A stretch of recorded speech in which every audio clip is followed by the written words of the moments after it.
Hola a todos. Antes de empezar este video, quisiera agradecerles por su suscripción y ayudarme a crecer. También quería pedir una disculpa por no haber subido videos durante este tiempo. Desafortunadamente, debido a que subí el podcast borrado, mucha gente lo estuvo reportando y fue eliminado. Además de que recibí mi primer strike, por lo que es imposible volver a subirlo. Te dejo más información en la descripción del video. Sin más que agregar, empecemos. El video que estás a punto de ver puede resultar sensible para algunos. Sé discreto. Esta madrugada se registró un enfrentamiento entre dos grupos de reos al interior del penal de Topo Chico. Respecto al caso del penal de Topo Chico en Nuevo León, esto provocó un motín dentro del penal del Topo Chico. Una de las peores masacres en el penal del Las Topo más Chico. peligrosas de Latinoamérica está por cerrar. El penal del Topo Chico en Monterrey, México. La cárcel era un paraíso para El video que estás a punto de ver está inspirado en las muchas historias que se cuentan de uno de los lugares más aterradores del mundo. Un lugar en el que jamás te hubiera gustado estar, y es que a pesar de haber cerrado sus puertas, sigue dejando una sensación de miedo al que lo recuerda. Una de las prisiones más aterradoras de pudiera existir no solo de México, sino de todo el mundo. El penal de Topo Chico dejará un trauma para todo aquel que llegó a dormir entre sus rejas. Si te gusta mi contenido, regálame un like. Historia sin secretos. El famoso penal de Topo Chico abrió sus puertas en el año 1987. Entre sus paredes existen miles de historias de víctimas y victimarios, un lugar donde no existía autoridad que pudiera tener control. Los diferentes relatos que la gente que vivió de cerca la historia de esa prisión parecen historias de terror. A lo largo de su historia, albergó algunos de los personajes más peligrosos de la sociedad. Prisioneros que inspiraron libros y películas, miembros del crimen organizado y hasta extranjeros. Por ser considerada un semillero de delincuencia y un refugio para los peores criminales del país, fue cerrada en 2019. Una de las prisiones más peligrosas de Latinoamérica está por cerrar. El penal del Topo Chico en Monterrey, México. La cárcel era un paraíso para los líderes del narcotráfico, en donde existían las extorsiones, contrabando y hasta el uso de armas de fuego entre los reclusos. Muerte y dolor. La historia de primer caso que escucharás es uno al que la prensa y los medios catalogaron como una descomposición social en México. Lo que le sucedió a una mujer llamada Gabriela Elizabeth Muñiz, mejor conocida como la Pelirroja, puede superar los límites de la credibilidad y preguntarse, como una prisión que se supone debe ser segura, ¿pueden suceder cosas así? Ay, maestra, es que mire, estoy preocupada. Ella estaba muy preocupada porque se había enamorado de un Zeta y tenía su novio que era del cartel del Golfo. Entonces ahí empezó. El 8 de julio de 2009, la Pelirroja fue procesada por el delito de secuestro y extorsión en una ciudad de Monterrey. Durante su vida delictiva, se hizo famosa por ser violenta con las personas a las que secuestraba para exigir cantidades exuberantes de dinero. En su llegada al penal de Topo Chico, comenzó lo que sería un infierno en la tierra para ella.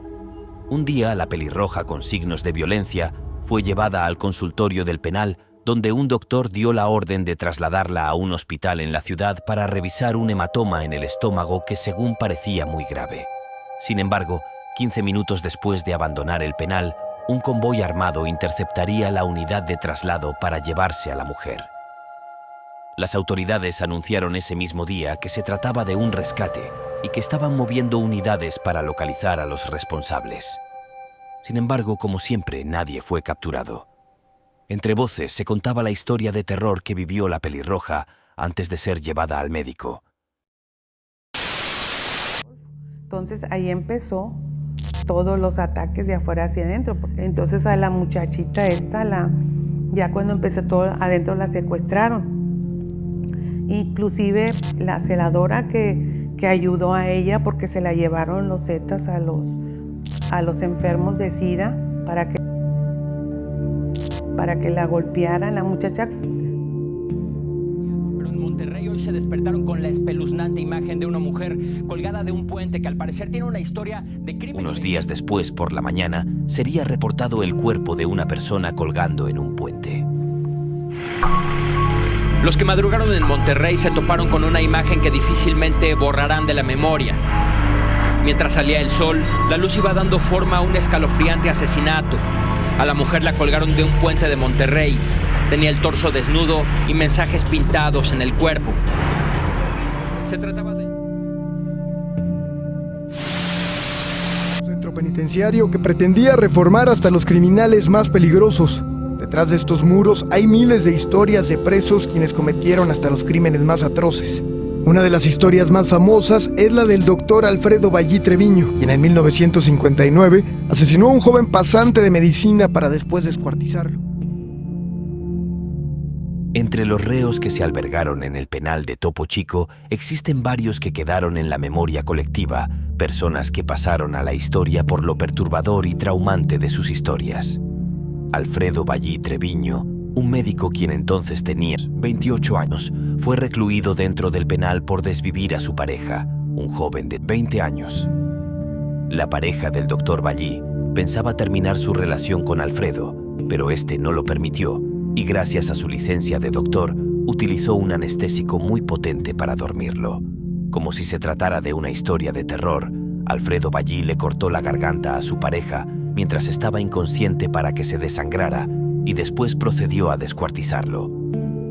Salió de su consultorio con el paquete, lo guardó en la cajuela de su auto y se dirigió a un terreno baldío de una zona conocida como Rancho La Noria, en el municipio de Guadalupe.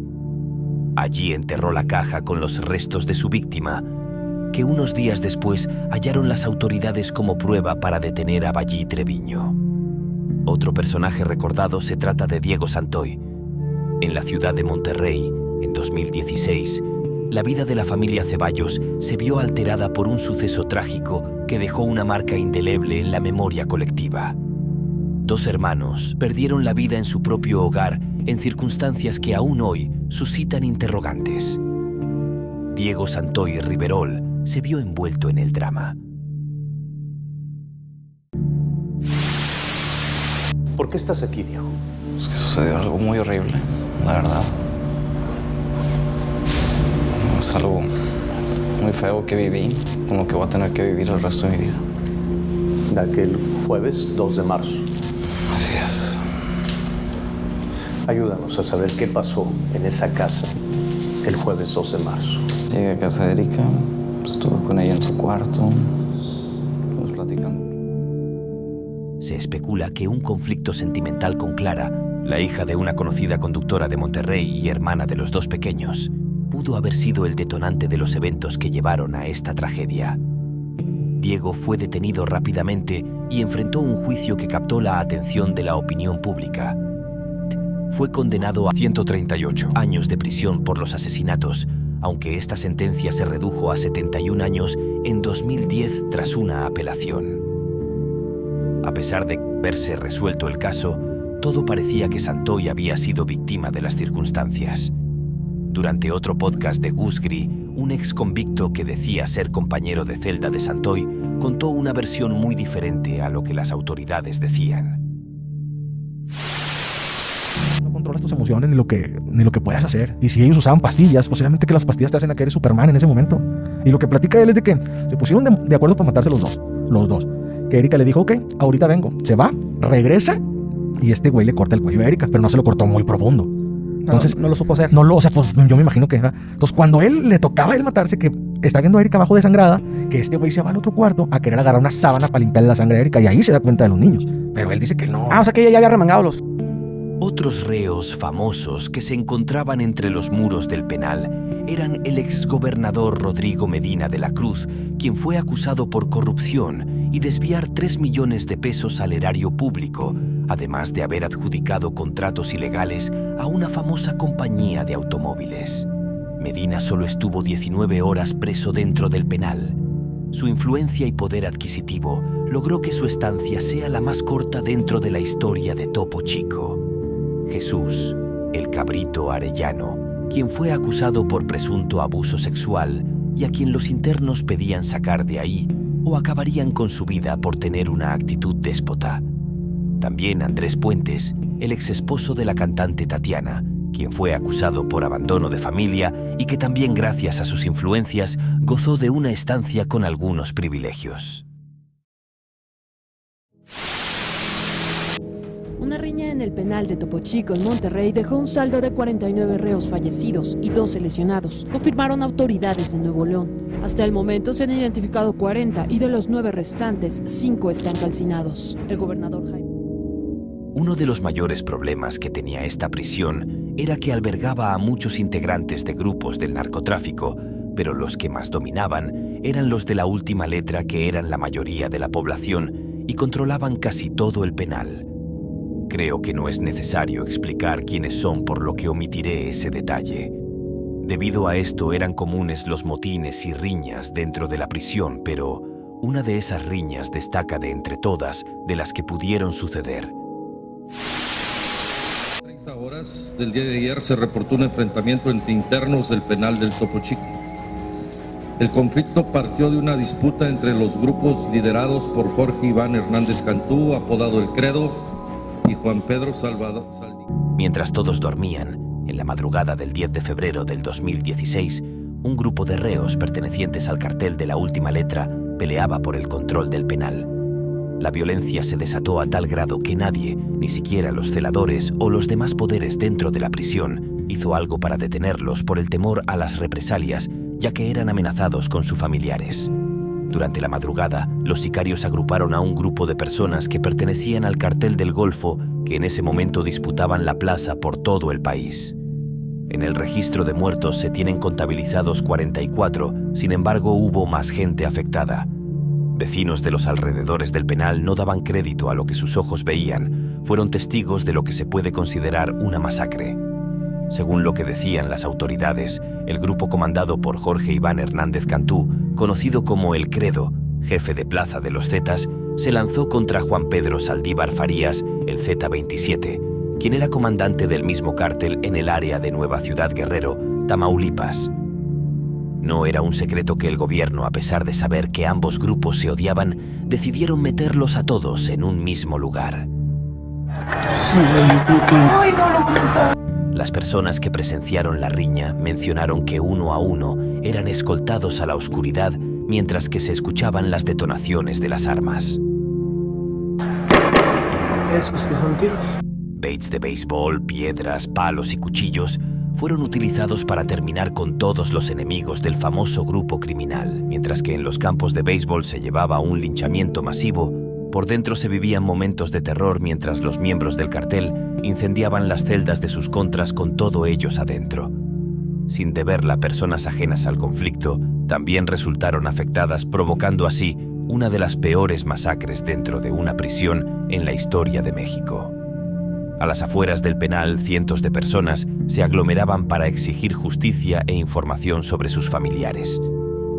La impotencia de los familiares por no saber el paradero de sus parientes adentro se hacía más intensa, provocando la ira de algunos. Sería fácil para las autoridades justificar un conflicto de tal magnitud si se tratara de la primera vez que sucedía. Sin embargo, ya se tenía historial de un motín igual de impactante. En 1982, reos conocidos como El Huevo y El Cubano secuestraron dentro de su oficina al capitán Alfonso Domene Flor Milán, quien era un hombre muy querido adentro y fuera del penal. Lo que parecía un día normal cambiaría drásticamente cuando El Huevo y El Cubano desarmaron a un celador y encerraron al capitán Domene junto a 3 secretarias y su chofer dentro de su oficina. Esta situación provocó un ambiente de anarquía dentro de la prisión, por lo que comenzó un motín para que los hombres pudieran escapar.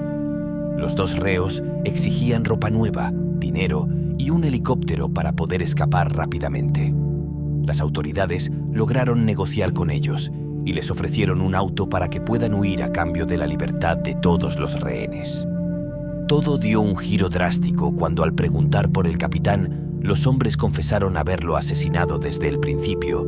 Esto provocó la ira de Miguel Nazar Haro, quien era director de Seguridad Federal, y ordenó de inmediato usar la fuerza letal contra los hombres, quienes fueron acribillados en una lluvia de balas. Vamos a entrar, miren, tenemos los perros de la muerte, cuidando el altar. Por aquí, la Santa Muerte. ¡Wow!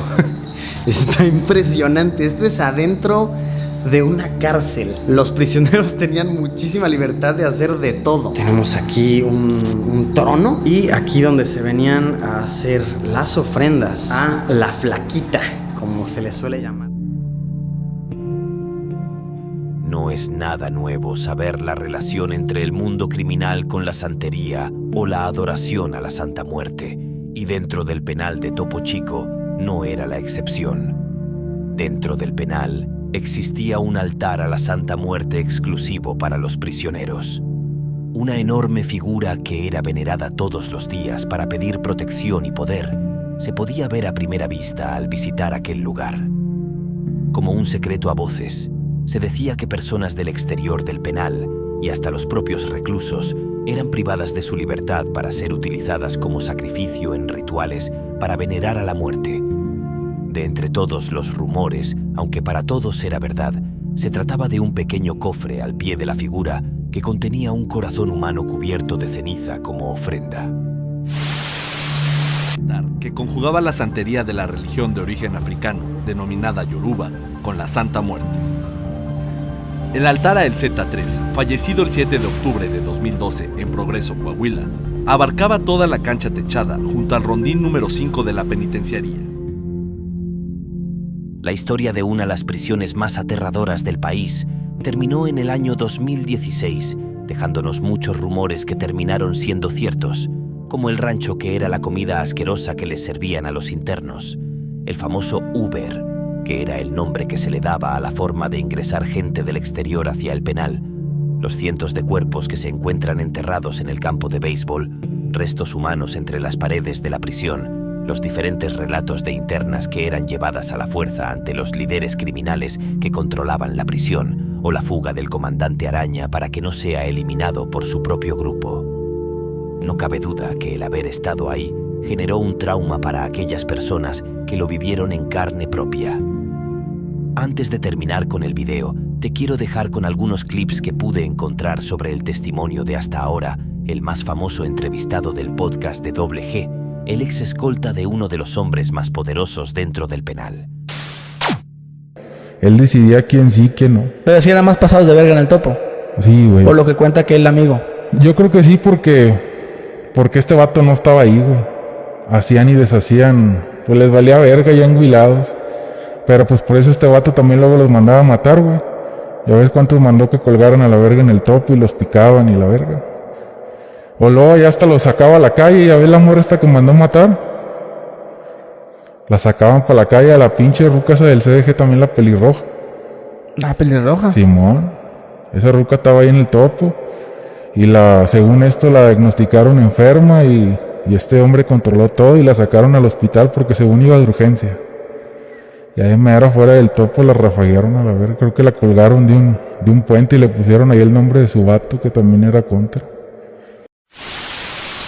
Público, pero pues ahí lo que uno quiere son viejas. Y entraban viejas de todo, desde sí, las más bonitas hasta las más... Pues mira, ahí anda una muy famosa, güey. Ahí anda una muy famosa ahí que se tapa la cara. ¿Para qué digo nombre? Ya la mayoría debe saber quién, no va a decir nombres para no raspar muebles.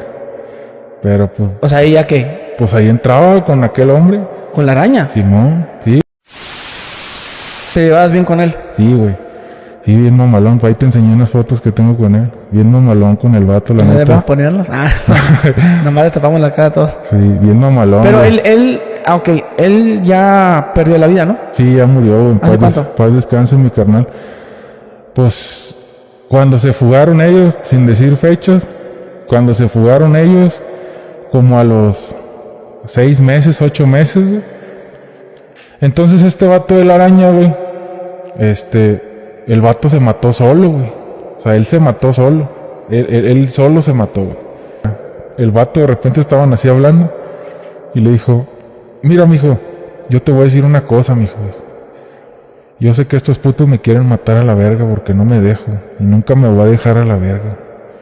Pero yo no les voy a dar el gusto de que ellos me maten a mí, dijo. Yo me voy a matar a la verga solo, güey.